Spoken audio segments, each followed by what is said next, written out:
बिस्मिल्लाहिर्रहमानिर्रहीम। इस वीडियो में हम नॉर्टन इक्विवेलेंट सर्किट पढ़ेंगे और प्राइमरी प्रैक्टिस प्रॉब्लम 10.10 सॉल्व करेंगे, जिसके लिए मुझे एक स्टूडेंट ने रिक्वेस्ट भेजी है। तो सबसे पहले हम रिकॉल करते हैं कि नॉर्टन इक्विवेलेंट सर्किट क्या है। नॉर्टन इक्विवेलेंट सर्किट आप देखिए इस तरह से होता है। इसमें ये करंट सोर्स है IN और इसके साथ ये जो है ZN जो उसके पैरेलल में है, जो नॉर्टन इम्पीडेंस है। तो नॉर्टन करंट और नॉर्टन इम्पीडेंस इन पैरेलल में होते हैं। तो आइए अब हम प्रैक्टिस प्रॉब्लम 10.10 को देखते हैं। ये हमारे पास सर्किट है। इसमें कहा जा रहा है determine the Norton equivalent circuit as seen from terminal ABC, यानी इस टर्मिनल से लेफ्ट साइड पे जो सर्किट है इसकी हमने नॉर्टन इक्विवेलेंट निकालना है। ये जो राइट साइड पे है एक्चुअली इसको कहा जाता है लोड, तो इसको हम सेपरेट कर लेंगे बाद में। अच्छा, उसके बाद दूसरा हिस्सा है कि use the equivalent circuit to find IC। अब नॉर्टन इक्विवेलेंट सर्किट जब हमें मिल जाएगा उसके साथ ये लोड हम कनेक्ट करके फिर ये करंट I0 मालूम करेंगे। तो सबसे पहला स्टेप ये होता है कि लोड को सेपरेट कर लेते हैं। हमने लोड को सेपरेट कर लिया। अब इस सर्किट को हम सॉल्व करेंगे। तो पहला स्टेप हम इसमें इम्पीडेंस मालूम करेंगे और इम्पीडेंस के लिए सोर्सेस को ख़त्म कर दिया जाता है, यानी जो वोल्टेज सोर्स है उसको शॉर्ट कर देंगे। जैसे यहाँ पे हमने किया, वोल्टेज सोर्स को शॉर्ट कर देते हैं और करंट सोर्स को ओपन कर देते हैं। अब इस सर्किट को हम सॉल्व करेंगे इम्पीडेंस मालूम करने के लिए। अब यहाँ पे देखें तो ये सीरीज़ में आ जाएगा, यानी 8 + 1 9 - j3 हो जाएगा और ये 4 + j2। अब ये दोनों पैरेलल में है तो इनको हम पैरेलल में सॉल्व करेंगे। सो Z नॉर्टन क्या होगा, 4 + j2, यानी ये ऊपर वाला इन पैरेलल 9 - j3, और इसको सॉल्व करके ये हमारे पास आंसर आ गया। तो ये हमारा नॉर्टन इम्पीडेंस हमें मिल गया। अब उसके बाद अगला स्टेप ये होता है कि जो पॉइंट AB है उसको हम शॉर्ट कर देते हैं। इसके अंदर से जो करंट फ्लो करेगी उसको हम कहेंगे I नॉर्टन। अब इसको निकालना है। आप कई मेथड से, आप नोडल से कर सकते हैं, मैश से कर सकते हैं। यहाँ पे हम इसको मैश मेथड से सॉल्व करेंगे। अब इसको देखिए, यहाँ पे एक चीज़ अहम है समझने के लिए कि जब अगर दो मैश के दरमियान अगर करंट सोर्स हो तो वो सुपर मैश बन जाता है। और सुपर मैश के लिए दो इक्वेशन लिखने पड़ते हैं, एक वोल्टेज इक्वेशन और एक करंट इक्वेशन। तो आइए हम लिखते हैं वो इक्वेशन। अच्छा, ये करंट सोर्स मैंने मार्क कर लिया, I1 I2 I3। आप जिस तरह से चाहें इसको मार्क कर सकते हैं नाम। तो अब सुपर मैश के हम इक्वेशन लिखेंगे। हम यहाँ से चल रहे हैं तो -20। इस पॉइंट पे क्या होगा, 8I1 - I2। चूँकि हम इस मैश में हैं इसलिए I1 को पहले लिखेंगे और I3 को बाद में लिखेंगे। तो 8I1 - I3 आ गया।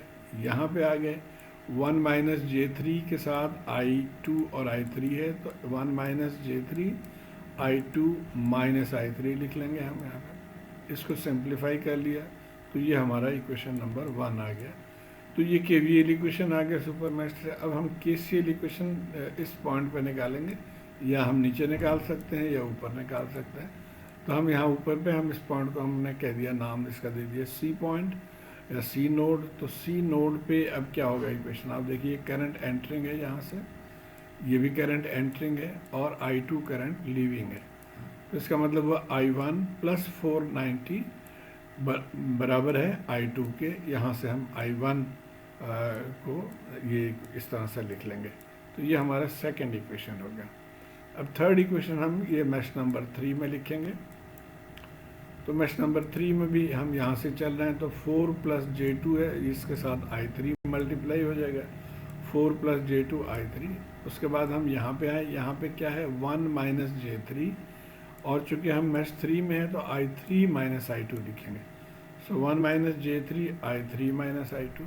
अब जब हम यहाँ पे आए तो यहाँ पे भी 8I3 - I1, फिर 8I3 - I1, और इसको भी हमने लाइक टर्म्स को इकट्ठा कर लिया। तो ये हमारा थर्ड इक्वेशन आ गया। तो अब हमारे पास ये 3 इक्वेशन थे, इनको हमने सिंप्लीफाई करना। हम इंटरेस्टेड हैं इस वाले करंट में IN, इसका मतलब है I2 और IN सेम है, तो I2 मालूम करने में हम इंटरेस्टेड हैं। तो अब यहाँ पे हम आप देखिए तो इसको हम सिंप्लीफाई करेंगे। हम चाहेंगे कि सिर्फ I2 की वैल्यू हमारे पास आ जाए।